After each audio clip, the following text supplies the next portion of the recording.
Hello, everyone, and welcome to day 3 of VaesenCon 2024. After another long night, for me at least, I'm proud to say that we got back together with a fantastic guest at our next panel, which is the future of Vaesen, discussing hopes, dreams, and potential new additions that might come out in the future. And I want to briefly ask my fantastic guests here to give a brief introduction and where they can find you. Let's start with Ahimsa. All right. Hello, I'm Ahimsa. You can find me at Night Owl Publishing. Do a lot of old school gaming there, or just put in my name, Ahimsa Kerp, on Amazon, and there's all my novels.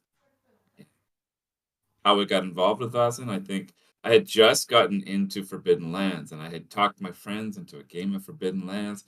But when I saw that artwork, I tried to 180. I tried to be like, "Hey, can we forget about all that thing I was just talking about? Can we move over to this?" And they're like, "No, we're committed to Forbidden Lands." So I had to try and kill them all in Forbidden Lands so that I could justify moving over to Vaesen, but they kept surviving. It was actually kind of annoying. Oh dear. Next we have Andreas. Hello, Andreas Lundström. I'm here from the Sweden Rolls podcast, from Nordic Skulls, new publishing company, and also the official composer, producer of the Vaesen soundtracks. And that's how I got into Vaesen. I got asked pretty early, I think, in the process, before the Kickstarter, or around the time of the Kickstarter, I think. They asked me if I wanted, because I'd only done one official soundtrack for Free League before that, which was for the Bitter Reach expansion for Forbidden Lands that was mentioned. And I was also super excited because I told this story yesterday, but might be other viewers today. So I'm going to tell an abbreviated story about me meeting Johan Egerkrans, the author and writer of a book called Vaesen, or Nordiska Vaesen, at some kind of nerd meetup, convention, parade, whatever it was. And I just started playing Monster of the Week with another podcast of mine, using Vaesen from his book, art book, as the Vaesen for that campaign. And he was very silent when I told him about this. Like, it works so well as a monster book for an RPG, and he was like, yeah, good to hear. Fantastic. So weird. So they must have been in talks for making it by then. Yeah. When I consider the timeline and everything. Fantastic. I'm not suggesting I was the one creating the idea with you one and then making it like that's not at all what I'm saying. And our last guest on the table is Tom Moore. Hi, I'm Tom Moore. I am a professional GM and one part of the team behind Modern Vaesen, and I'm writing a little bit more Vaesen community content, and I'm also a translator for a few RPG products, and my newest one that's arriving next month is the translation of Black Chrome for Cyberpunk Red, which I'm very excited about. And I came to Vaesen because I was like, I love fairy tales. I love them so much, and I love mystical creatures, and damn it, why the fruck isn't there a horror game about Nordic creatures? This would just be so good, so brilliant. Oh, wait, what that? Is this actually a Kickstarter about Nordic mystical creatures in a horror game? I can go for the early bird, and it's just literally like that. I was yearning for this game to exist, and somehow fate aligned me to find this Kickstarter on its first day, and I was like, I'm sold. And since then, Vaesen is one of my top 4 games of all time. I love it to pieces. Fantastic. Very specific. Yeah, indeed. 4. There are 4. Not 3, not 5, 4. No, I can't choose a favorite. I did choose a favorite one of the 4, but I don't dare to kick any of them. So fantastic. So love it. I wanted to ask, because we're gonna discuss a bit the future, maybe to recall a bit about the current state. What is something that you really like about the current setting of Vaesen or the book itself, mechanics, anything that you kind of like to highlight, and maybe what is one thing that you don't really like at the moment, where there might be some room for improvement, if there might be. Well, I think the character creation is super, super fun. And honestly, I think in the history of role-playing games, probably the ratio of characters created to games played is probably like 10 to 1, right? Like just making characters is kind of like its own mini game. And with the tables at the back, there's just so much good stuff you can put in there. Sorry, I didn't mean to speak over you, Tom. I did. No. I just want to add to you after you've finished. I don't want to interrupt you. Okay. That's why. And I'll just briefly. I do think the healing mechanics are kind of all over the place. There's sort of injuries and there's conditions, and you can use mementos, or you can rest, or you can just have a scene. But there's a doctor and there's a priest, and they can help. I think maybe if there was a second edition, you could maybe streamline that a little bit and make it a little clearer. That would just be one area. Yeah. I learned yesterday that it's good content if we disagree. And to be honest, I am not a fan of character creation. Like, totally not.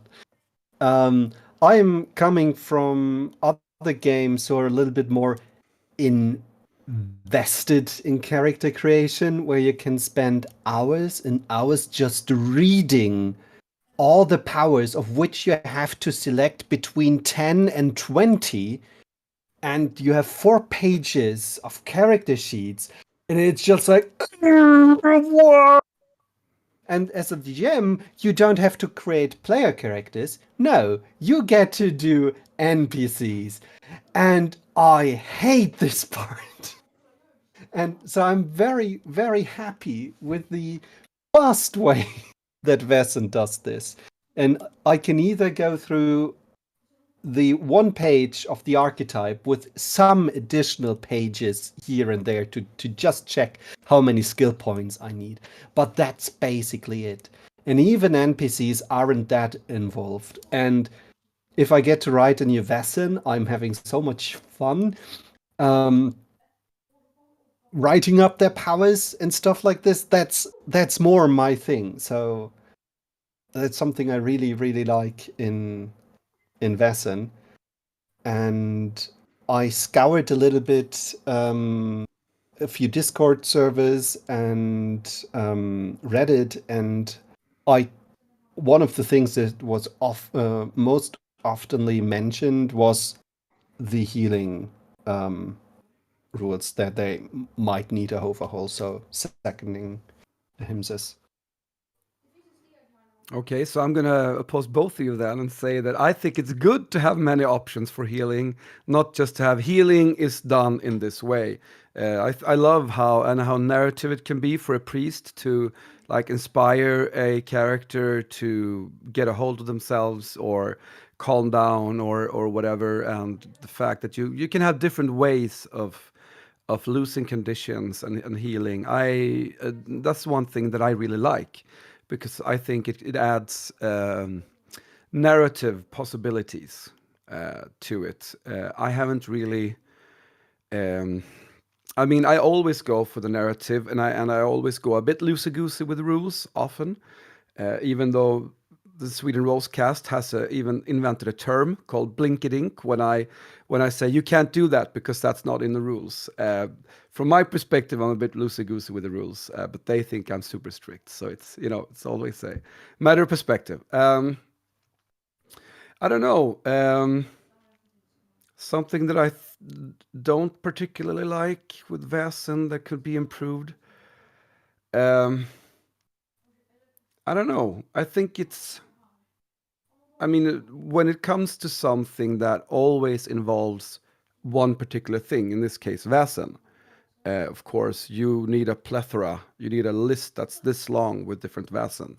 So you can always improve the amount of Vaesen. I wouldn't mind like a book just for Vaesen, like a bestiary or a monster book or something like that, because it would help for a game master to find a way to differentiate different mysteries. We talked yesterday about, like helping a Vaesen, banishing a Vaesen, or destroying a Vaesen being like three of the major things that you often resolve a Vaesen hunt. And I think, like, could you make even this one into different branches and this one into different branches, that would really help differentiate different mysteries. Good. Now I need to find something that wasn't mentioned. And I'm gonna say, I actually really like Chapter 9, writing the mystery itself. It was a good kind of template and frame reference, coming from different backgrounds as well. I really enjoy the structure of how kind of the scenarios are set up, from a writing perspective. And I think it is a narrative kind of cohesive flow using the main kind of confrontations, the conflicts, then the kind of escalation throughout. I think it's a very solid and short style of writing where you can keep a very condensed product together, basically.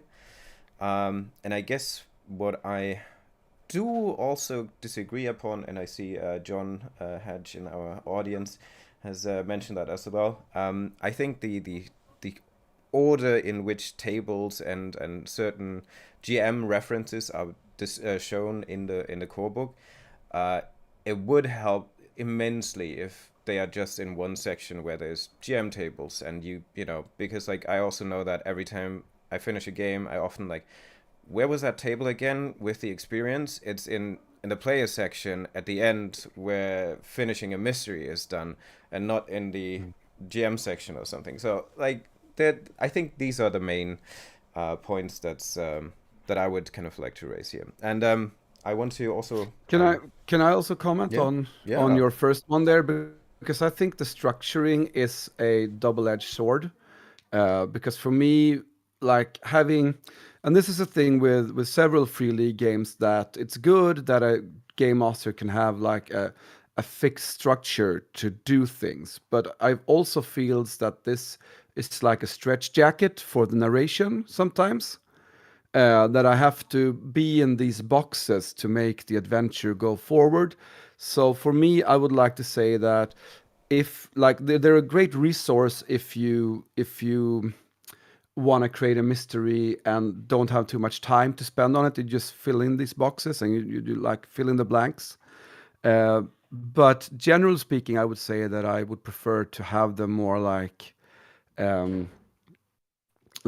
suggestions rather than a certain must be structure. Well, to be fair, like I think the ones that I publish on Drive-Thru in the workshop section also don't really fully adhere to that structure, because I always change things slightly. Unfortunately, because I think it's the same way. I think what I wanted to say is like still the content, like that the focus is on confrontation and the conflict resolution, and then there is in a background a timeline that kind of proceeds no matter what the player's actions are. The rest, obviously, like, yeah, I also prefer sandbox style scenarios where I don't feel boxed in a scenario. Although, for example, Dance of Dreams is for me one of the nicest scenarios that I've known, in a sense of closed location scenario, but at the same time it has such sandbox potential and is such a good representation of player agency within one single location that it is such a fun play, and I still can run it basically by memory by now, because I've run it so many times and I so much enjoy running it. Unfortunately, almost everybody has played it by now, so it's getting harder and harder to find people who haven't played it yet.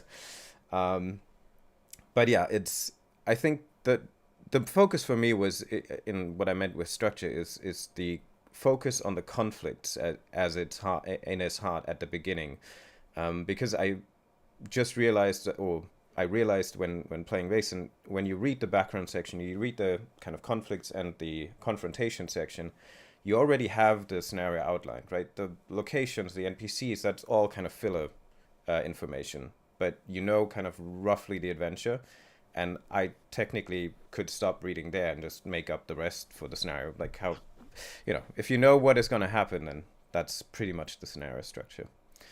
So that's just from my perspective, what I wanted to say. But yeah, I wanted to also mention for anyone watching on YouTube, or if you have any questions, suggestions, or want to know something from our panelists here, please just throw them in the chat, and I'm sure that some of us will try to catch up on these and mention them in the discussion.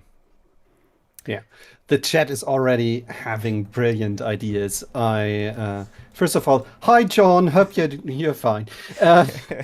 Then something that was written before we even started talking was like, well, of course, why don't have a freaking comic for Vaesen? Like this, get Vitus and Egerkrantz into one room and just don't let them out until they're finished. And then of course I would love a Vaesen TV show. I am sure it would be so good. Tons of people would watch it. Isn't Hilda Grimm already is one? there. Hilda? And Hilda is on my list of things that need to happen. Modern Vaesen was in part inspired very much by Hilda. But to be honest, we only have the scout archetype in there. Yeah. There could be more. And if I ever have time, I might come to writing a Hilda supplement, but it would also be nice if somebody else did it. I don't know. And so, but also I see potential. Sorry. I mean, there are of course a few like both TV shows and movies from both like all the Nordic countries with different Vaesen who are represented in different ways. But I mean, a TV show with a group of Vaesen hunters in Castle Gyllenkreuz in Uppsala would be even more awesome. And then having the Rosenbergers as a human antagonist in there, and all that. It's already done. Just studios, come take it. Yeah. Yep. You have everything. Okay. Sorry. No, all good. Please, somebody. Well, I think in a broad sense, I do want to ask now that we kind of established a bit your favorites and your dislikes or not favorite parts of Vaesen as itself. What is personally kind of your main thing that you would like to see coming up for Vaesen? We've heard various things already mentioned, but like, for you, what is the thing that you would like to see next week on Kickstarter? That should come out. Well, Vaesen beats Jerry then. Exactly. That's a good point. Yeah. Ahimsa? Yeah, I actually had this idea. It's kind of similar. I know there's the undead book kicking around that there's rumors, but I think would be kind of cool. It'd be like a Halloween or a Samhain, and it could be sort of your ghosts, goblins, and zombies, but also Dullahan. You get your headless horseman, and you can kind of get these kind of monsters from around the world. Something like that, like Andreas is saying. And obviously, you can kind of add monsters for the rest of eternity, right? And like. The China Meeble quote is like, I just like monsters, right? Like monsters are inherently cool. But another thing I think, if we're going to look at kind of the mechanics of things, like I know that there are TPKs in Vaesen, but I would kind of like there to be like character death to be more of a thing, and maybe more of troop play where you have a stable of several characters. Each player has a stable, and one character dying doesn't end the player experience. I think that would sort of underline the danger of it, because with the headquarters and with the invitation and with the journey, I kind of feel like that implies sort of a plot armor for a lot of the investigators. Tom, maybe you have a thought on that. Please finish first. That's just I want to. That's it. Yeah. So basically, we take what Alien is doing. In Heart of Darkness, I think you get a cast of 11 potential PCs and you can bet on it. At least half of them are dying within the first half of the story. Oh, like a funnel, basically. Yes. Yeah. Okay. Yeah. Dungeon Crawl Classics goes Yeah. Vaesen. Yeah. Okay. Yeah. And I like that. that's a brilliant idea, and I could see this happening there. Yeah. One thing I think I told you already about the attempt of creating a society not as the castle with upgrades, but with the society being people that are recruited into the society and then giving upgrades and stuff like this that I have written up for the last Vaesen. I think this is a little bit more interesting approach to the society, and then you have like we are not only building up the castle as our headquarters, but we are also regrowing the society, and then you have more potential investigators and agents who can come and support and replace a dead player character. But There are Hmm? there are a couple more like mechanics from other games that could maybe be used. Like I think we all know the problematic use of sanity in Call of Cthulhu, but it'd be cool to have sort of like a strangeness or some sort of like affectedness, because I think the more these investigators kind of like go out and deal with something, the less they're going to be able to fit into society. Like like when Van Helsing shows up in Dracula, he's not just a guy. Like he's kind of a weird guy because he's seen that which you shouldn't see. So I'd like to see some sort of mechanic, maybe that like the longer you go, just the weirder everyone sees you. Like you lose social status in a way. Also, there's a game called the Black Sword Hack, and it uses a usage dice as kind of a doom dice. So you kind of like roll your d20, and as soon as you get a 1 or 2, you roll it, you knock it down to d12 to d10.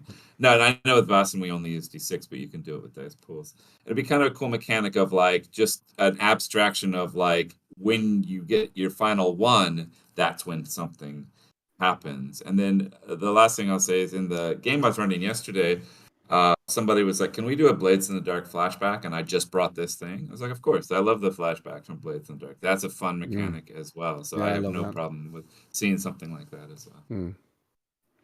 I mean, couldn't like some kind of reworked version of the stress mechanic from Alien work with Vaesen, that but something that's more long going than like short term, something that's really like, yeah, okay, sure, you get some more dice, but it's going to be more frequent that you are going to flip out. And when you have like a shit ton of stress dice and you become a liability, the society will choose someone else to send out instead of you, because it's going to be dangerous to have you on this Vaesen hunt, because you're going to be a liability to your group, because you're going to flip out like every other time you roll your dice. Good idea. To maybe Yeah. counter this a bit, isn't that kind of the intended critical mental injury table for that you roll after the adventure, and you sustain kind of something that is affecting you? But then again, if we look at the table, I think It's very it's random. it's very hard to get like something that is actually kind of as you described, a socially ousting or awkwardness kind of effect to it.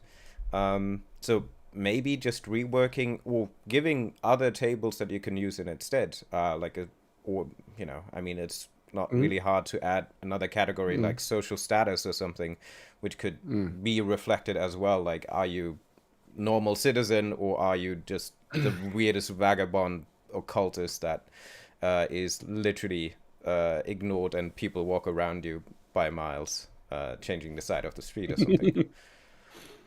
Tom? I think this hits on two things. I really like the idea of having a more long-term stress system, because sometimes after a mystery, I'm asking myself, why are these people actually going on the next mission? Yeah, We have that's prompted what their I thought. fate with Linnea already.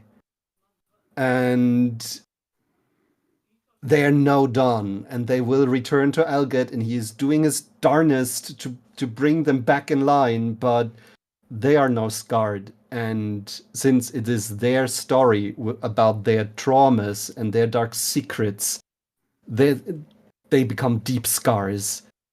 And I think at some point, yes, somebody should say, you are staying at home for the next two missions. We send somebody else. And I really like the idea to do this. And the second thing I'd actually like to change is how fear checks are triggered. They are triggered with each new encounter to a Vaesen, with each new magic trick the Vaesen pulls on the character. Sometimes a Vaesen power in itself activates a fear check.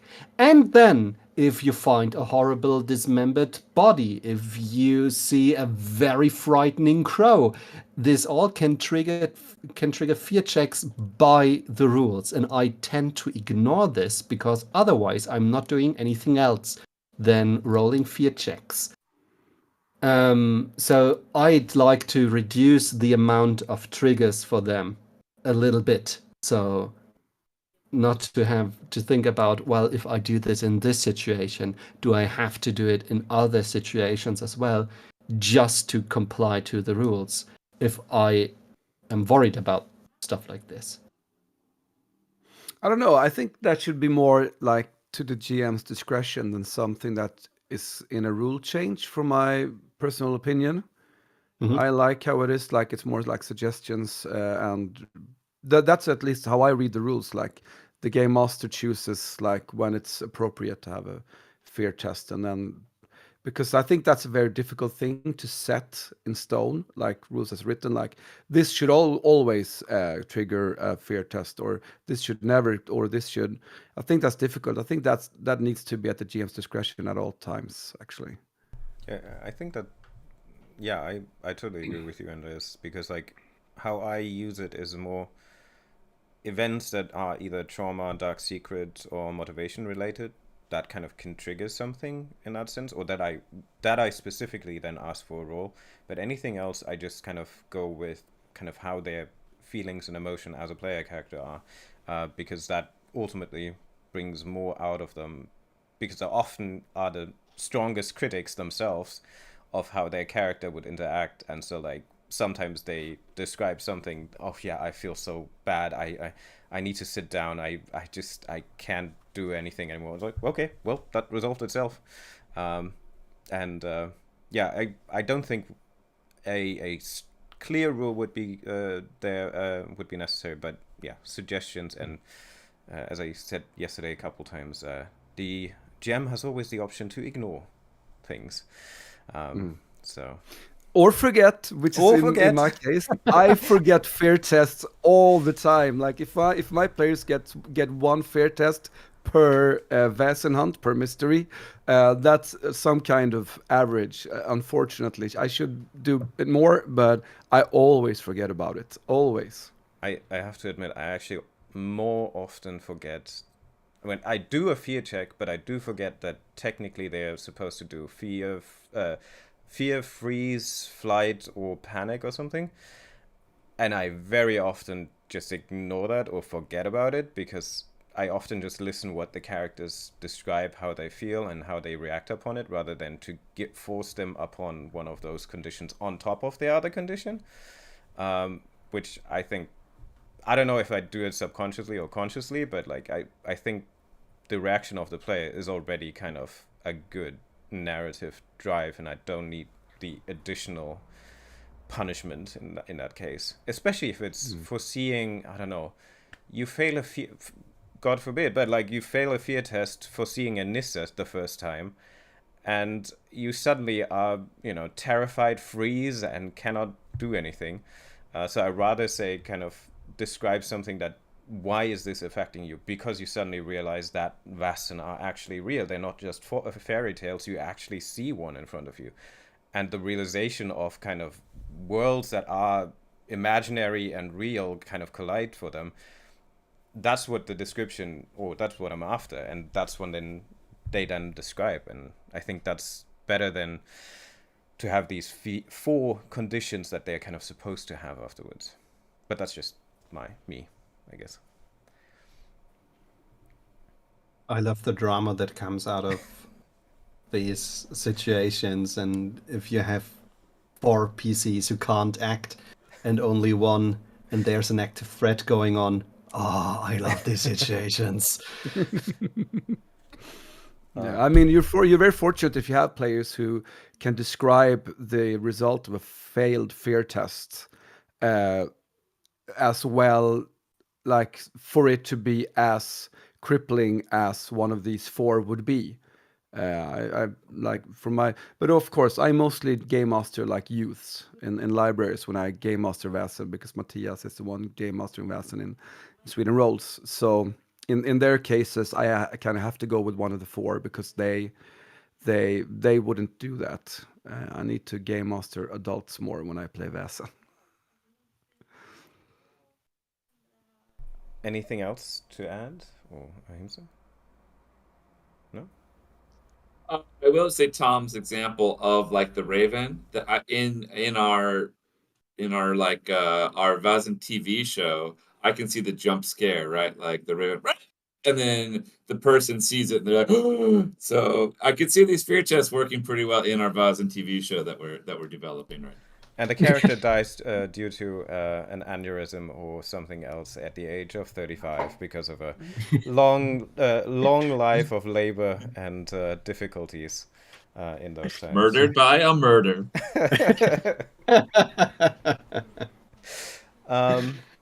Okay, then. Okay. I do want to kind of maybe catch up on something that was mentioned as well as in our pre-discussion, with various kind of scenario editions, community content that has been published. We have Modern Vaesen, we have Thomas Bolton's Mythic Japan, we have various editions of the French kind of compendium of scenarios. However, we don't really have an open game license like we have for Dragonbane. I think is that something that you would look forward to, or that you would be interested in, and maybe why specifically? Is there something in the works, or? I don't know if there is. I mean, of course, there is the matter of the IP that I think is something that could maybe be a hindrance. The fact that it's Johan Egerkrans IP and not Free League's own. When it comes to Dragonbane, Dracodemoner, and Coriolis, that is getting a third-party license now. Those are both IPs that are like 100% owned by Free League. I think when it comes to, as well as Tales from the Loop as well, where it's Simon Stolenhag who has the IP. I can imagine. I have no idea. I have no insight into this, even though I know these persons. I have no insight. We haven't talked about this, so I don't know but I could imagine that being a hindrance. The fact that it's not an IP 100% owned by Free League. But I mean, who wouldn't welcome a third-party license for any of these games? It would be awesome. The first thing I would do would talk Matthias into writing Christmas at Kullebo that we played for Sweden Rolls, that has been given to our patrons as a GM adventure. I would love for Nordic Skalds to publish that, like a cooperation, Sweden Rolls, Nordic Skalds. That would be, we would throw ourselves at that opportunity. Yeah. The main difference for me would be I could actually print the stuff that I am writing. At this point, I can only publish PDFs over at DriveThru, and I've been asked during the first few days as Modern Vaesen came out that people wanted to print it. And I was like, well, let me check. And then I was told, no, because it's the way that the community content is set up for Vaesen, we can't print any of this. And it would also give us a reason to basically form a studio. And then we could create third-party content as a studio and not as individuals. And I think that would give us a few more options in how we would handle content production. Yeah, because that's a big difference, right, between the Free League Workshop, which is kind of a license that Vaesen is included in, and a third-party license, which is for Dragonbane and upcoming for Coriolis, right? We should mention this maybe, that the Free League Workshop you can only sell digitally on PDFs through drive-through, RPG, or other places also maybe, No, but still no, only just drive-through. only drive-through RPG. Okay. And And it's a then- 50% split, like non-negotiable. Yeah. I couldn't go to itch.io and have a 10% split. At least that was the number years back. And I wouldn't be able to sell it with a known webpage or anything like this. So Drive-Thru is an amazing platform, and they have an amazing team, which are so helpful, and I think they earn the money they are asking from us as community content producers. But maybe I'd also like to have a second option to sell my material, where I have to take all the work onto myself that they are doing for me. I think not only do all of us here have books that we have written or could easily write, but I think a third-party license would be really good for the Vaesen community. Like, I think there would just be so many people who could build upon. One person does this, another person can build upon that. Yeah. It would just be, I think it would just be a net positive kind of. Yeah. You only have to look as far as Dragonbane to see what a third-party license has done for that game. It's done so Morkborg, well. right? Or Murkborg, of course. Those two are great examples of third-party licenses that have really grown the community and made like a super positive influence on how the game's the popularity, how many people know about it, and all that stuff. Like building a hype within the community, it's priceless. So please do it. Yes, yes. Niels, if you're watching this, consider this and forward it to the higher ups. Yeah. Oh, is Niels watching? Hello, Niels. I'm not sure. I hope he is. Okay. Hi, Tom. You're here. Okay. Is there anything specifically that you want to maybe bring up as a future prospect? I know some of you have a few pages of notes in the hands, so and you're itching. So before I ask my next question, please feel free to bring up a topic that you want to stress here. Maybe Ahimsa.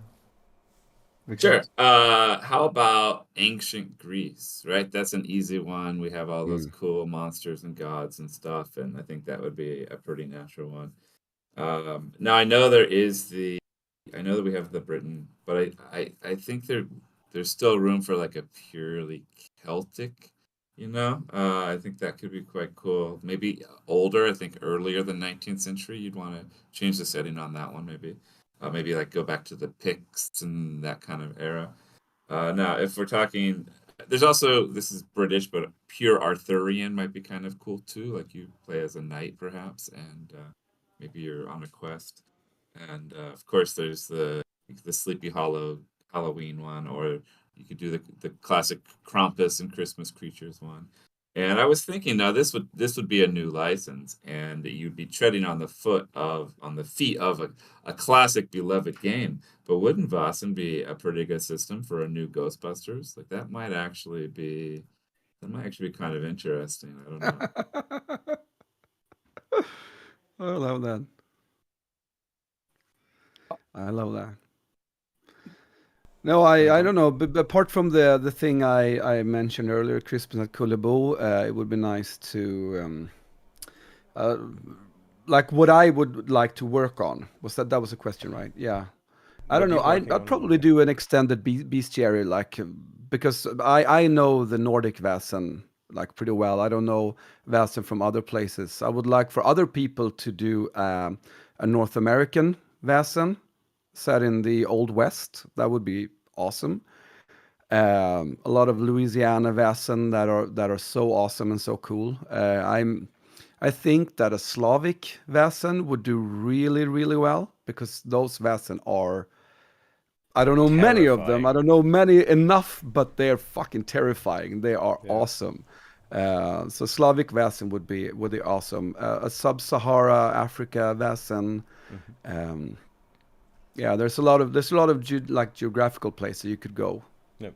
That would be Yeah. awesome.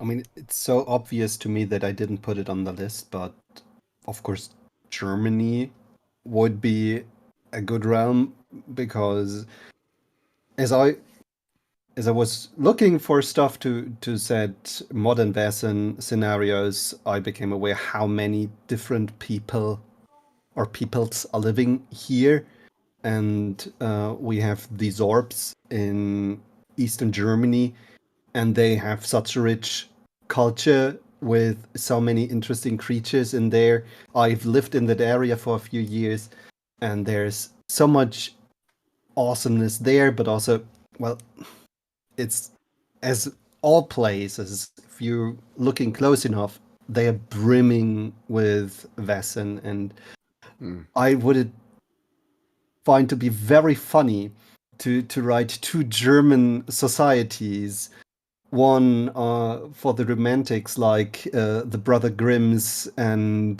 their companions, and one that is just Prussian bureaucracy drowning in its own regulations and just being a nightmare of itself. That would be so funny to me, but I don't think anyone would like to play it. We need to ask some feedback from Zeitinger, who's the German Vaesen role player. He created his Bavarian version with headquarters, and he runs a YouTube channel, I think. And it's in German, so I think a bit hard for the rest of the world. But yeah, I can imagine what you said, especially when it comes to trip compensation and investment returns. There is a whole scenario that you play after an adventure that is just dealing with bureaucracy 101.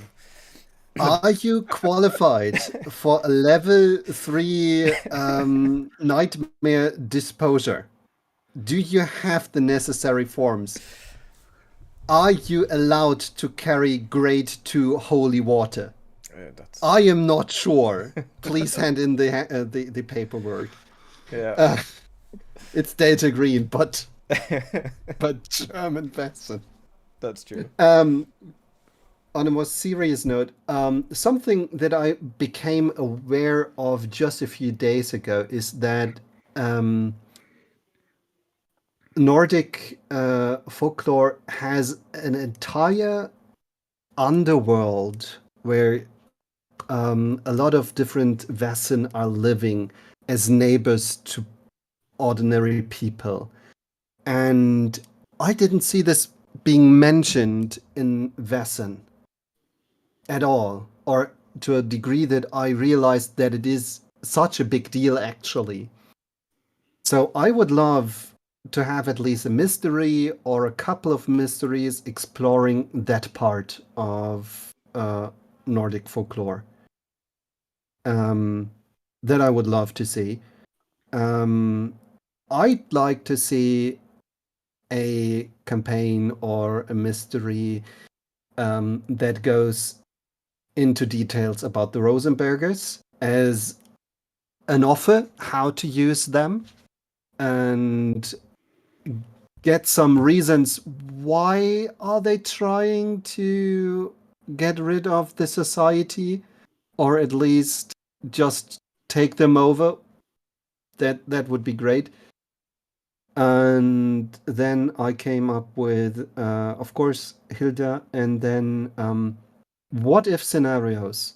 What if the things that have been alluded to at the beginning of A Dance of Dreams, what if they came to pass? What if magical revolution happened and the forces of industrial progress lost? This might be an interesting point of view campaign. That's my. So yeah, I definitely know that there is one Rosenberger supplement available. It is a just brief description about them, but yeah, the deeper motivation are lacking, and well, let's just say I know that some people are working on something, and Always with the secrets, RPG people like, oh, there's something in the works. I can't really talk about it, but Well, I don't have any secrets. yeah, so there's certainly something in the works about it, and I think that's also what I think I'm missing quite a bit as well is the initial promise from the Dance of Dreams that we get more about the actual situation, and that's actually why I just recently published the Invisible Castle supplement, which is kind of trying to give an idea of how the society was reopened after it was closed down for so many years, and Linnea ended up in a hospital because I got tired of waiting, and I wanted to include kind of this backstory a bit more, giving players the idea of understanding what they played through, because yeah, I often got asked, so what happens to them when I played Dance of Dreams? And I was like, I think that these ideas would have been expanded or continued, and I would like to see that. Tom? Is David cutting out for you? yeah, for me as well. Oh, Okay. I can hear you fine. Oh, Okay. I think you're okay. coming back. That's weird. Yeah. Okay. I hope you can hear me. Yeah. Okay. Yeah, no. Okay. So what did you get? Because I'm afraid. But yeah, I wrote a new Invisible Castles setting that kind of tries to expand a bit on the initial conflict with Katja, Hilma, and Albert mentioned in the Dance of Dreams. Especially why the castle was closed down for 25 years and how it comes that the castle reopened, because I often find it hard. I think there are a couple of podcasts that do it nicely to introduce the castle again and do the first kind of scene. I think you did that too, Andreas, right? In Sweden Rolls with the coming back to Castle Gillencrits, or not? Am I mistaking you?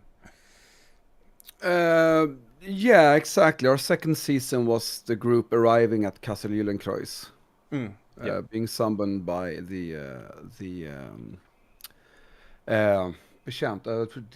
servant. Algard. And then some stuff happened. Yeah, and then some stuff happening there. Yeah, exactly. But yeah, so I always wondered kind of who are these characters who rebuilt the society, because by the time the players start, there has been already kind of a rebuild happening. There are people kind of working there, and everything is reestablished. And so I was missing a bit about that information. That is, I find, a very important and interesting part of the whole Vaesen part. But yeah. I'm beginning to understand why I haven't heard. Like I have been like searching Dance of Dreams. What is that, and who wrote it, and stuff like that. Because I'm in the dark. But now I understand why. It's because I'm a player in Vaesen for Sweden Rolls, and I'm not supposed to know it. It is Yeah. this excellent start to mystery from the core book. I love it to pieces, and it alludes to major meta plot points that were never followed up until this point. There might be something in the future, but it has led to some frustration within the fandom that it was never followed up on until now. So that makes a lot of sense why I haven't heard about it then, because Matthias has been very clear about, like, you can't read the GM stuff other than like the rules. Everything about Castle Gyllenkreuz, you can't read that, you can't read this, you can't read that. So this makes a lot of sense. Sorry for the yeah. It's probably also important for some people of the audience. So that's true. It's good we clarified it. Yeah. Yeah, Ahimsa, anybody else? Some comments or some other mentions that you might just realize as well came up? I was just thinking, and hear me out. This might be a crazy idea, but I was thinking, as one does, of Suspiria, and I was thinking like these kind of Dario Argento movies would be really good because they are investigations, especially something like Inferno. It really is. There's like a witch at the end, and like you have to collect clues. I don't know if maybe like that's not two things that are going to blend together well, but it does seem like that'd be kind of cool to if you were doing not quite modern, but sort of in between modern and in sort of like proper 19th century. The 70s would be a pretty fun setting to have. I think Mm-hmm. that's a good point. As we have somebody who wrote the modern Vaesen expansion, you mentioned ancient Greek and Old West was also kind of one of the expansion. I think the Effect podcast is doing something similar in a sense, but not. I'm not really 100% sure with their kind of Old West Tales of the Old West. Yeah. Tales of the Old West, yeah. But I'm not really sure. I briefly scanned over it yesterday, but I couldn't remember what it was about. Mm. Are there any other specific time periods that you would like to kind of maybe place the Vaesen, or would you say is it maybe not necessary because Vaesen is set in the Victorian Gothic times and the Gothic has its place as part of the setting? I mean, we touched on this slightly yesterday about the time being perfect. This like we're entering a new era of industrialization, and this tension between the modern and technology and the old and folklorish, the mythical, and like that tension is at the core of this game.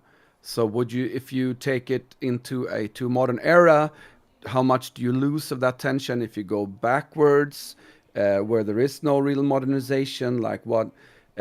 So I think it's set in a kind of perfect era, but that doesn't mean you can't do it. I mean, like a Viking Age Vaesen hunt uh, could be interesting as well. You know. Um, Yeah, and I agree. Like obviously I do think 19th century is kind of the Platonic ideal here, but I do slightly disagree because I think it's they did have progress, in the past, and those conflicts, like the conflict of the Industrial Revolution, is a conflict that's occurred many times throughout history, right? So I think you could find those echoes. You could go back to Sumeria when some people are like, "What if we just make a farm and stop walking around?" And they'll be like, "You're crazy. Why would we mm, stop doing that?" Like that sort of like progress versus status quo thing mm, is sort of like the story of humans. But mm. the question is like how many people are going to be interested in that certain time, right? Like you got your ancient Egypt, your Middle Ages, your Vikings, like those are going to reach a lot of people. But if I'm pitching my like, well, these are Etruscan traders in the Sea of Persepolis, no one's going to really care about that, even though I find that interesting. So there are a few secrets baked into Vaesen, which I'm not gonna reveal right now. You said you didn't But have secrets. Come on. it's in a core book. These are not Oh, my okay. secrets. Okay. um, but I think Vaesen is in its core also a game about identity. It is a game about people who are living in the past and people who are more looking into a future. And you are going into situations where past and future are getting into conflict. And that's something we are seeing right now very much. And we have a lot of people who are nostalgic about the past. Like, if you look at how well our medieval rock bands are doing, how well folk music is doing, how many medieval markets and ren fairs we are having, all reinvigorating the idea and the love for something past. That's also because we are looking into a very frightening future to a degree. And as within the last few decades, the way that we are telling stories and how we transport stories have changed a lot by short time communication. And the spread of folklore with and modern folklore like urban mysteries and creepypasta and stuff like this. This is all new generations of folklore, and that is what made me go, I need Vaesen to be also talking about this. And of course, it did something to the Vaesen and how we are perceiving them, and they had to adapt. They had to change. And there are still a few Vaesen which are just like the old times, but you have to find them. You have to find the nooks and niches where they can still be as they have been. And there is a whole new kind of conflict where Vaesen have changed to a degree that they don't, where they aren't recognizable as who they've been before. And there's a whole story about the first cover art we had and the second cover art we are now having, because we went with Slenderman, and then we were informed that this is actually a copyright property and we can't use it. And then I reinvented or I invented a new Vaesen to replace it, and that's the glitch. That is a Vaesen that lost so much of its identity that it is basically broken. And its powers aren't working as they're supposed to be, and it is in a crisis of identity, and the ritual is, of course, connected to this theme. And a lot of the thought process behind modern Vaesen is about transformation and change. And I think whenever you have something inciting like the industrialization in the 19th century or all the transformation processes we are having now, it's a brilliant time for a Vaesen setting. Yeah, that's true. And I also want to add, like, I think having the 19th century kind of standard setting is, yeah, as we said, it is industrial revolution. It is old versus new. It is movement of people into the city. Their lives change. You know, younger generations do not want to be isolated on farms anymore. They want to earn money and change their jobs. They forget about the old traditions, and that's kind of the rebellious phase that starts, right? And at the same time, we have lots of immigration. We have travel. Globalization is basically starting in its baby steps, but it does. And with that, we have the transportation of folktales. We have, that's in one of my scenarios how the Strigoi come to Uppsala and the vampires arrive in Sweden. It's because, a ship came, and that's how immigrants brought their traditions with, because Vaesen exists with their tradition. I think that's a good point. And anything from the others two to add on this point, or what Tom mentioned in his little rant? I was just thinking, like, obviously it's reductive to say all folklore is the personification of like natural dangers. But obviously that's, like, rather than telling kids you might drown in the water, you tell them, oh, there's a Grindylow down there, be careful, or don't go down there, right? And I think that's a lot of the a lot of the impetus, right? Or a lot of the things around death and your kind of your coffin roads or whatnot, like they'll come back to life. And maybe that's just because people knew that on some level that having a dead body around was going to be bad for the live people, right? So I think a lot of those classic folk monsters really are just sort of putting a face on either a moral lesson or just like a safety lesson. So it's interesting to think about modern Vaesen, like what are they warning us of? And some of them is quite clear, but then it does make me think like, are we past that as a culture to some extent? Do we not need to, or do we still need monsters? And I know that Tom has a very carefully thought out answer for that, but it is something to think about.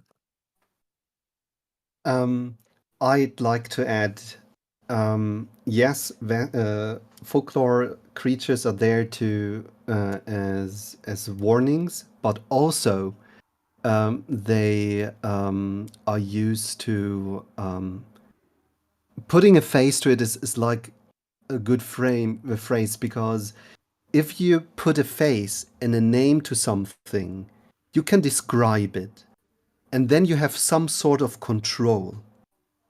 And in an age where you are exposed to forces of nature, it's good that you can interact with the storm in some way. And it makes it a little bit more controllable, at least in your head. And that's the same thing in modern times. If you can put a face to the scary feeling that you're having if you're walking across an empty Spielplatz, playground. Yes, at the middle of the night, and you have the feeling yet that you're being followed, it helps to put a face to it. If you can't trust the person on the other side of your screen because you don't know them, you can't see their face, you can't hear their voice, you can't read their body language, it's helpful if you can give them a name, and you know that there are sometimes not only benevolent people on the other side. I basically went through the Vaesen of all time, and I looked through the themes that they were incorporating in my mind, and I looked, okay, what of this is still relevant to us? What's the fear behind this thing? What is the meaning behind this thing? How does it connect with us now? And yeah, that's I a do process. love that you made one of your Vaesen be the chain letter. I think that was inspired. Yes. Andreas, anything to add? I'm not as insightful into this particular thing as you other guys, so I'm gonna let you be the experts here. Okay.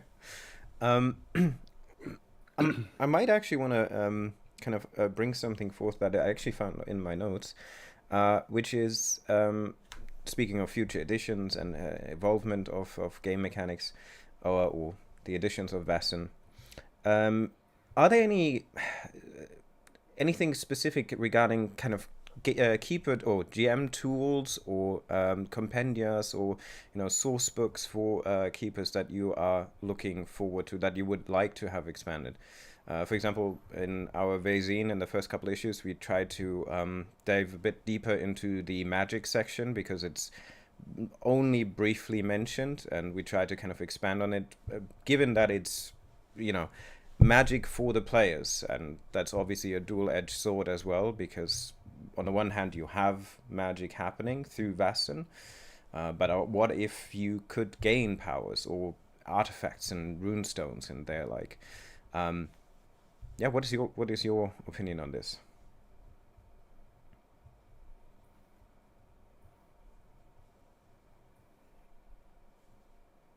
All right. Well, I think personally, I think there's kind of two ways you could do an RPG, right? And one is sort of the old school D&D where you have 4 classes and each one has a distinct role, and you're gonna see how they fit together. But the approach that I prefer comes from a game called Rifts, where every new Rifts book had like 10 new called OCCs, but 10 new classes, and they're not balanced. You can be a dude in power armor, or you could be a true Atlantean, or you could be a wilderness scout. And the wilderness scout is dead. Like, they can't survive anything. It doesn't matter. Like, that idea of balancing these classes isn't that important. So for me, like, one of the things I liked about the England book was we had these new occupations, the new archetypes, and I'd like to see just more and more of that. And I know there's some in the modern Vaesen as well. And I think that's the player's entry into it, and that's where a lot of people are going to start, is with the character. So in some ways that's sort of one of the most important elements you can have. So I would buy a book of just archetypes. Like, I would just want to be able to look at all new with corresponding, I guess, new talents, and I think that would be pretty fascinating. Yeah, I think did we mention it earlier about like uh, a game master section which is more like structured and more like gathered in one place, where like this is the thing you need as a game master. I think that would be a good tool for game masters. I mean, by now maybe they have all their like post-its or whatever in the core rule book, so they find everything fast enough. So maybe they wouldn't need it and wouldn't spend money on it. Who knows? Like, you never know. We had a comment below our last panel we did together, with the GM actually asking for advice for how to run a combat. And something I see in a few of the Rowan, Rook, and Descartes books, and Onyx Path does it in their Kickstarters now, or crowdfunding projects, have a flowchart. Have a flowchart to explain how your basic actions work. And you can summarize the Vaesen rules on 3 pages. And I think just having a flowchart there that visually explains how to do an ordinary roll, how to do a combat roll, which isn't complicated, but if you have it at your table, it's just gold. It's pure gold if you can put it down, and there you go. That would be a great asset to many people, I think.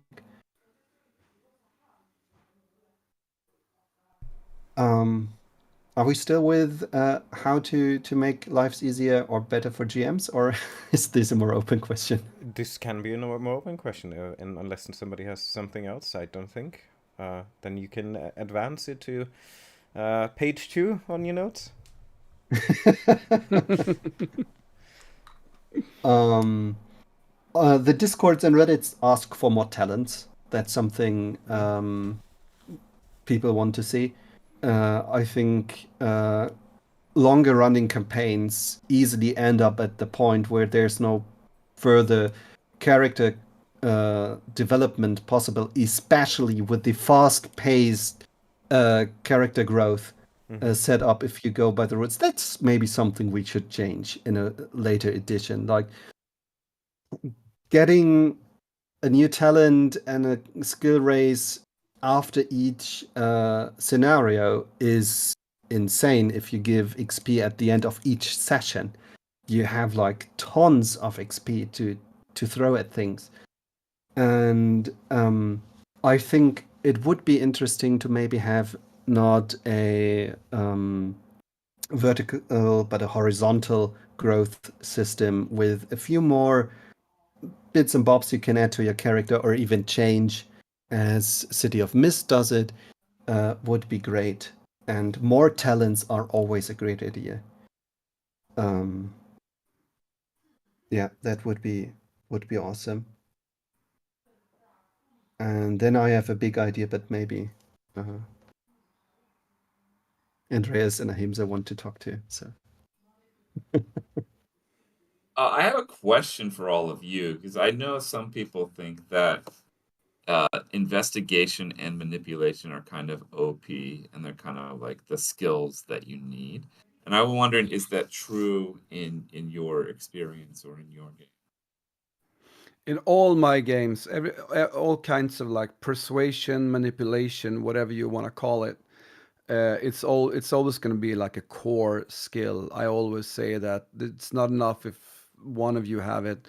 You need to have some, like, because I mean, it's fun also to have players, like a player being more extrovert and being the one doing the talking all the time, and then you ask for a roll, and then they're like, "Oh, but I only have 2 dice in this." It's great fun, but of course it could hinder the progress of the story somewhat sometimes, and it could be, yes, that's something to consider. Like, in what way do you care to game master? For me, creating NPCs is like one of my core things that I feel like I'm actually kind of good at. I have tons of stuff I really suck at, like describing anything. But creating NPCs, I do kind of good. So for me, interaction with NPCs is a core thing, and of course I do, like we said yesterday. Like, if you interact with an NPC good enough, maybe I don't even ask for a roll sometimes. But sometimes my players have a tendency to ask for things that are kind of absurd, or really against the agenda of the NPC, and then I'm gonna ask for a roll. I'm sorry, I'm gonna do that. So um yeah, for me that's always like, and of course in a mystery game, investigation will be, or observation will be, a core thing. You're gonna meet NPCs that are lying. You're gonna need to find stuff. You could also here go with, yeah, as long as you search in the correct place, no need for a roll. But I don't know, it's not that often that my players do that in any game, adults or youngsters. I mean, to a degree, it is a question of mystery design. When I am writing a mystery, I have learned that I should have each skill at least twice represented in some meaningful way, so everybody can get stuff done and further the goal. And, well, yeah, of course, there is the possibility that you can get the information from an NPC, or they will hand you the diary of person lost. But maybe this diary is actually now on a heap of trash because they threw it out, and you have to retrieve it by force or agility or stuff like this. Make the physical characters more important, and then by the challenges you set, and then it's less of a problem. And one of the Great things, advice. Great advice. thank you. Mm. And one of the things that you only realize if you read the descriptions of the skills is that actually learning is the power skill in this game, because often you're prompted by the mystery, but if not, it's still in the rules that you can basically roll at a certain point of the mystery to get the answer by rolling learning. Yeah. And from this point on, you just had to have some hints, and then you can get the story together, and then now do the interesting stuff and see how the characters deal with the situation itself. Yeah, learning is really central in this game for me as well, I think, because that's the way. If you don't know the Vaesen, then you need to roll for learning for your character to know it. I GM'd Vaesen this summer at a library here in Stockholm, and they were in Castle Ulekrois. Someone came over and said, "Oh, we have some problems here. There's been a young woman murdered in a like bestial way. Oh, where did you find the body? Well, like between the village and the church." And instantly, an 11-year-old was like, I think this is a kyrkogrim, which is actually the Vaesen right behind you there, Tom, which it was. So she guessed the Vaesen right, like at the start of the adventure. Never had that happen before, but it was so much fun. I was like, okay, how do we play out this then?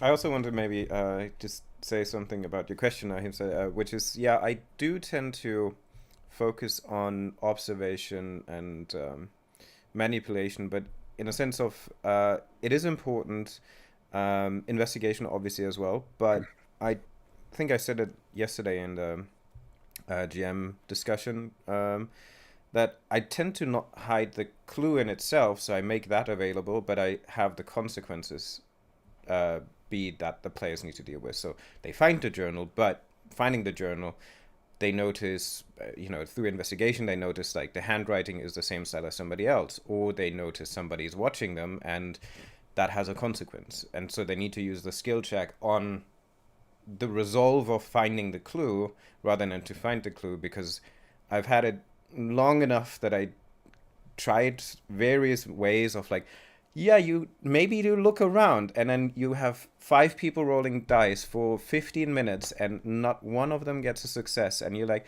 well, you still find it then, I guess. So I rather have it then change that the clues are free, but then consequences have to be dealt with. And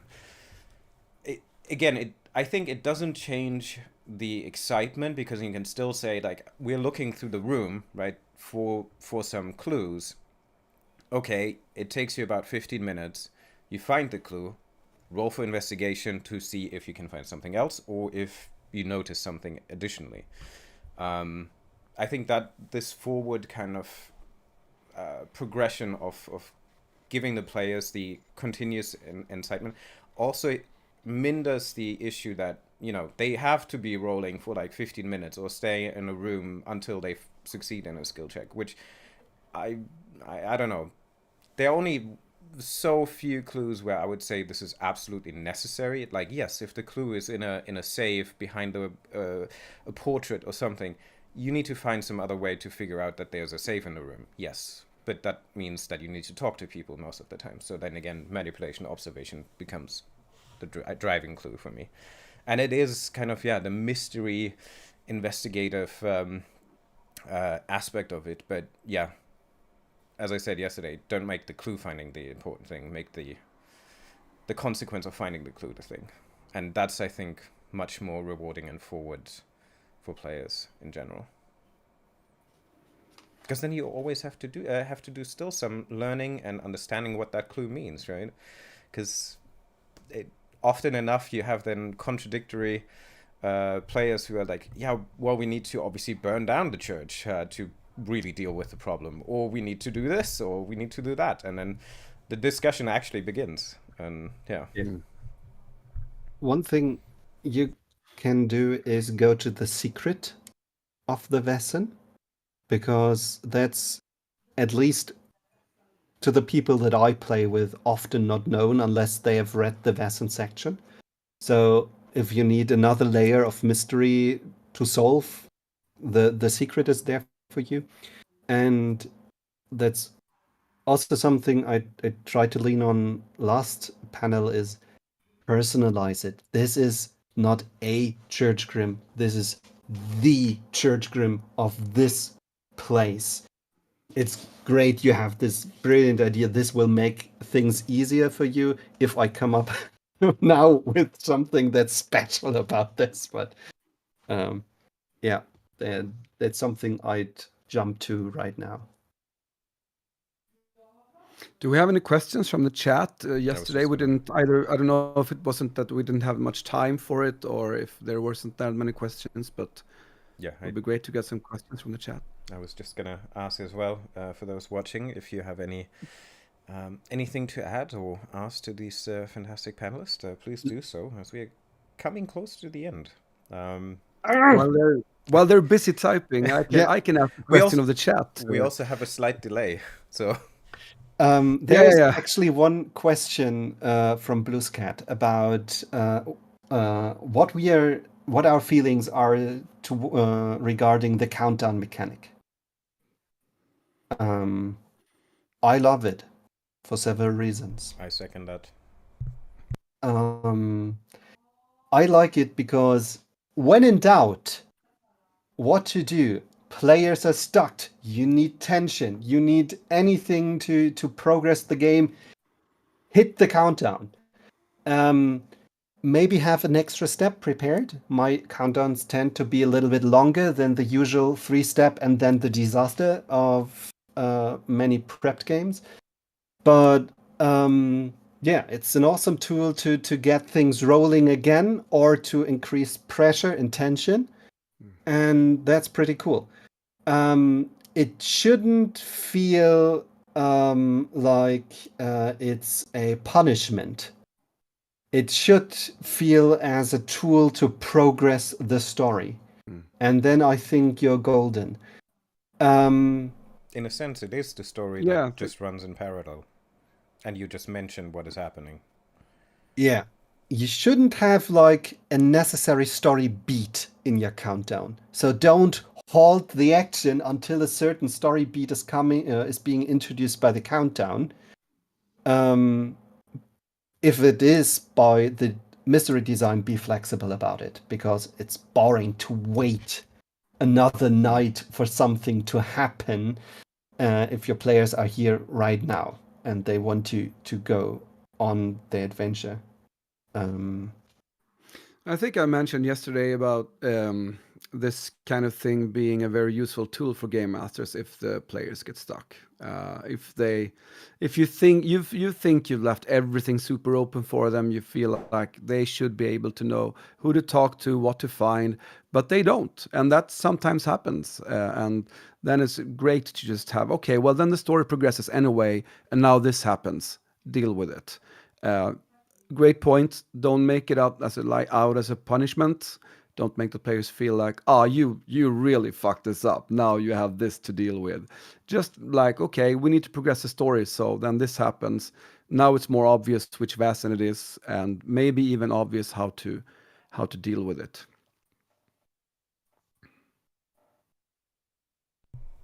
Ahimsa? Or... You seem to also disagree. I think you said it all. Maybe the only thing I can add is sometimes having the countdown listed separately kind of in the adventure makes it feel like it's its own thing, but it really isn't. It really is like it should almost be tucked into the story or into the adventure a little more, right? Because it really is just an integral part of the stakes rising as you go. And you almost don't need the countdown if you're just running it and trying to make things seem like things are getting worse. Like that, it's just a tool there, I think, to help you do your storytelling and make the stakes get more important. I guess that also depends on how you write the scenarios and utilize the countdown, because you can utilize the countdown as integral like beats that you can add as contradictory what Tom said, but you use them as the beats of kind of advancing the stories, as that's when kind of next thing happens, but it is the integral part of the narrative that happens in the story no matter what the actions of the players are. This is things that happen that are related to the primary secondary conflict, that are just telling the story as it is, and if they're not there, then they're not there, and it would happen no matter what. It's just that when they're there, they might see it, they might experience something. And so, I think they are essential, and I think it took me a while to understand that they are actually more important than I thought they would be, because if they're written properly, they are the main part of the story, because they tell how the conflict escalates to the extent that the scenario ends. And I think it took me really a while, and only until a couple of months ago, where I truly understood the importance of the countdown in the context of the conflicts, because this is kind of the heart of the scenario. In my view, if you have the primary and secondary conflict plus the countdown, you can tell the story. You know what is happening, and the rest is filler. Right, the NPCs you meet, the locations, they are kind of bound, hopefully, to the conflicts or to the countdown, but you know what is happening, and that is the story. And then you have the Vaesen who is doing something in the background. And that's, I think, my point on this. Can I just ask a question while we wait for some questions for the chat? Can I ask a question of the chat? would the chat be interested in more Vaesen music? Maybe like another, like an unofficial soundtrack. Would that be of interest to people in the chat? Are you tired of all of the soundtracks that are? Do you need more? Do you need more? Also, something if you have like a, Thank you, you know, Tom. a low, a continuous music set that you can just play kind of for like an hour or 2 hours. That's cool. Because I love your individual songs, but like if there would be something that you can just put on and you don't need to change, because I feel your music is great for like situational things when you go to the church and then it hauntingly comes on. But if you have something longer that just has the same vibe, that would be so fantastic. Just from my point. That's the I get you. The thing is that when you do a soundtrack that like is official and stuff like that, it's so weird making an RPG soundtrack because you want it to be super ambient, because it should never ever steal the attention from what's happening at the gaming table. But at the same time, when those backers get that email with like, oh, the soundtrack is out now, or when you do a release on Spotify, they're not gonna listen to it around the table. They're gonna put their headphones on, they're gonna go for a walk or sit with a book and read. And then you want it to be interesting to listen to. And that balance is so hard. It's so difficult. It's my biggest struggle when doing RPG soundtracks. Having it ambient enough to use at the table, but still be interesting enough to listen to when you're not actively playing. It's super hard. Yeah. And I always try to have like I know all my soundtracks like a standard song, a song that you can put on when maybe nothing super exciting is happening, just like a standard background song that isn't too scary for Vaesen, for instance. But it's it's hard, and making a 1 hour song it's a lot of work, unless you want to do loops. And if you do loops, then you might as well loop a 5-minute song, 20 times. It's no difference, really. So it's, I hear you and I understand you. Thank you. I would love more of your music, and some scenes, even if it is in the background, profit from it, and even if it's just like the general mood of Vaesen music, but you have like a driving beat below it, so you can emphasize your speech pattern to it if you're having very much fun, and then you can evoke more emotions in a tense situation. I love doing this, and if I'm professional GMing and my music is kinda in line without too much delay to my voice, it's so much. I'm picturing like the lo-fi girl, but it's a Mylene. It's not really a girl. She's just sitting at her desk, like doing weird stuff. Vaesen lo-fi. I could see that. Yeah, that I'd love to very much. I subscribe right now. We got another question in chat, but before that, I want to pitch this idea because there was a Vaesen review that a few months ago that that got me somewhere here in this area where my heart is supposed to be, because of course this person wasn't of my opinion, and but they had a brilliant idea on how they would run their Vaesen games, and this is basically taking the descriptions of the Vaesen with pictures and handing them to the players beforehand, or we would just take Johann's book, the original art book, and give it our players and say, well, this is the knowledge you have at hand if you are a seasoned investigator, and you can now go for cross-referencing the hints that are hidden within our mystery. And then they had some solid base, especially if they aren't familiar with Norse folklore. And I was thinking about a book that would be very difficult to write, to be honest. But I think it would be an amazing project to write a survival guide for agents of the society, which would consist of reports of former missions where the other agents would say, we encountered these phenomena. We assumed it is Vaesen Yadada. And then we failed our mission because. So you would have some clues on the Vaesen you might encounter. And then a failed strategy because or in some cases it might be also be a successful strategy, but so you players don't have necessarily the right solution, but they would know, okay, this is a direction we could go. And I think there were also the possibilities to hide maybe a storyline within the mission reports if you're like extremely crazy to do this.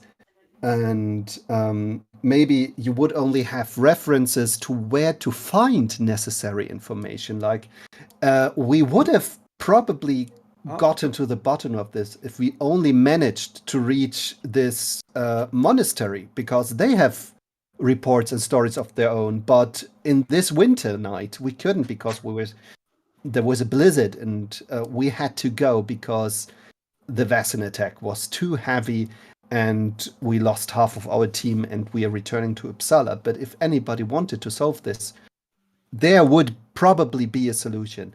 Or this guy died and he was very knowledgeable and we assume he had a student, but he went to over there, and stuff like this to help create mysteries for the GM, and on the other side giving useful tips and hints so the players are in a more competent situation than being, well, I don't know shit about Sweden folklore. How am I supposed to identify the neck?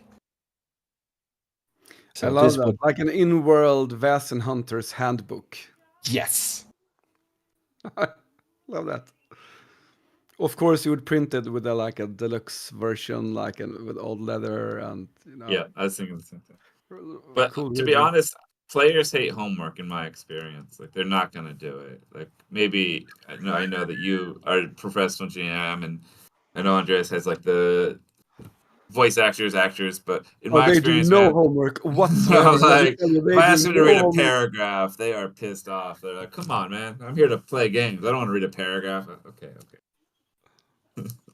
For the right group, it would be awesome. Yeah, but my group would not. They would they would open it during the session and sit while we record. Like, okay, let's see what's in here. I was thinking of it as an on-table prop, but you're right. It would probably stop the game for at least half an hour. So maybe it's there's no problem if you're not recording it and publishing it as entertainment. Like, I wouldn't mind that in my a home game, having a book like that and just flipping through it. It's going to be difficult if you're more than 3 players, because then someone would flip through it and some people would just be on their phones. Unless you create a scene that involves the other two, well, the other one studies, and that's what a good GM would do. Then the third one would need to relay the information they found in a condensed version to the others, maybe omit things that they found if there are certain clues in there. So, but yeah, as we're narrowing the end, I did want to ask, kind of as a maybe final thing. We mentioned a couple of things that you would like to see in a second edition of Vaesen, like the healing condition revamped, or kind of a bit more structure for the GM section, maybe even separate GM books and player handbooks. Anything else that you would like to maybe have or would like to see in the new version of Vaesen besides that? Flowcharts. Flowcharts. More tables. Pre-generated characters. For sure. Yeah. I would definitely want or that in the new edition. like like a lot of places, Shadow Dark has a really cool online character generator. You just boop boop, and you got characters, PDF. Vaesen should have that too, I think. Yeah. The Foundry module written or now supported by Kusa does have a life path Generator. generator. Yep. It's very cool. Sorry. Cool. Okay. Well, anything else to add, or maybe final words? Otherwise, I would like to say to ask you to give another quick hello, where you are, where the people can find you, and yeah, thank you very much for attending this panel about the future of Vaesen. It was very interesting and certainly opened a couple of ideas for me. God damn it. So much writing to do now. Me as well. Ahimsa, I mostly got a bunch of GM tips again, which I've been like writing down. Ahimsa, do you want to give us a shout out where people can find you? Yeah, all right. Thanks everybody for listening. I am Ahimsa. You can find my stuff, Ahimsa Kerp. You can find my stuff on Amazon or Drive-Thru. Night Owl Publishing is where I do a lot of RPGs. I also have a book coming out called Creepy Christmas Creatures, Weird Winter Folklore. So if you were into folklore, you can check that out as well. Okay. Andreas? Yes, Andreas Lundström, often found us at RPG Podcaster online. You can also find me through Sweden Rolls on Instagram and Facebook. We are still on X for some reason. I don't know why. We haven't posted anything there or even been there for a time. But I get notifications if we get a message there. So if you're on there, want to write us, that's great. And Nordic Skalds are only on Facebook so far. But you can hopefully find our Windheim books for Dragonbane in game stores. If you go to a game store where they have the Dragonbane game, but they don't have the Windheim books, I would appreciate it just if you ask for them, because that might mean that that store will bring them in the future.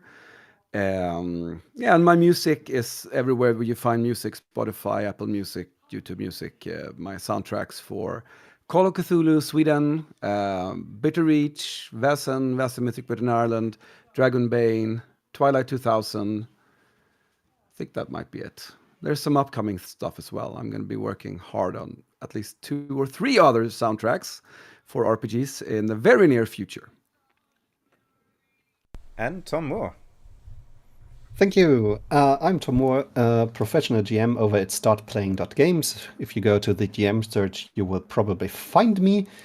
I am doing quite a lot of events and trying to get 1 or 2 campaigns off the ground, but you can also ask me if I would like to run a game for you. That's totally within the realm of the possibilities.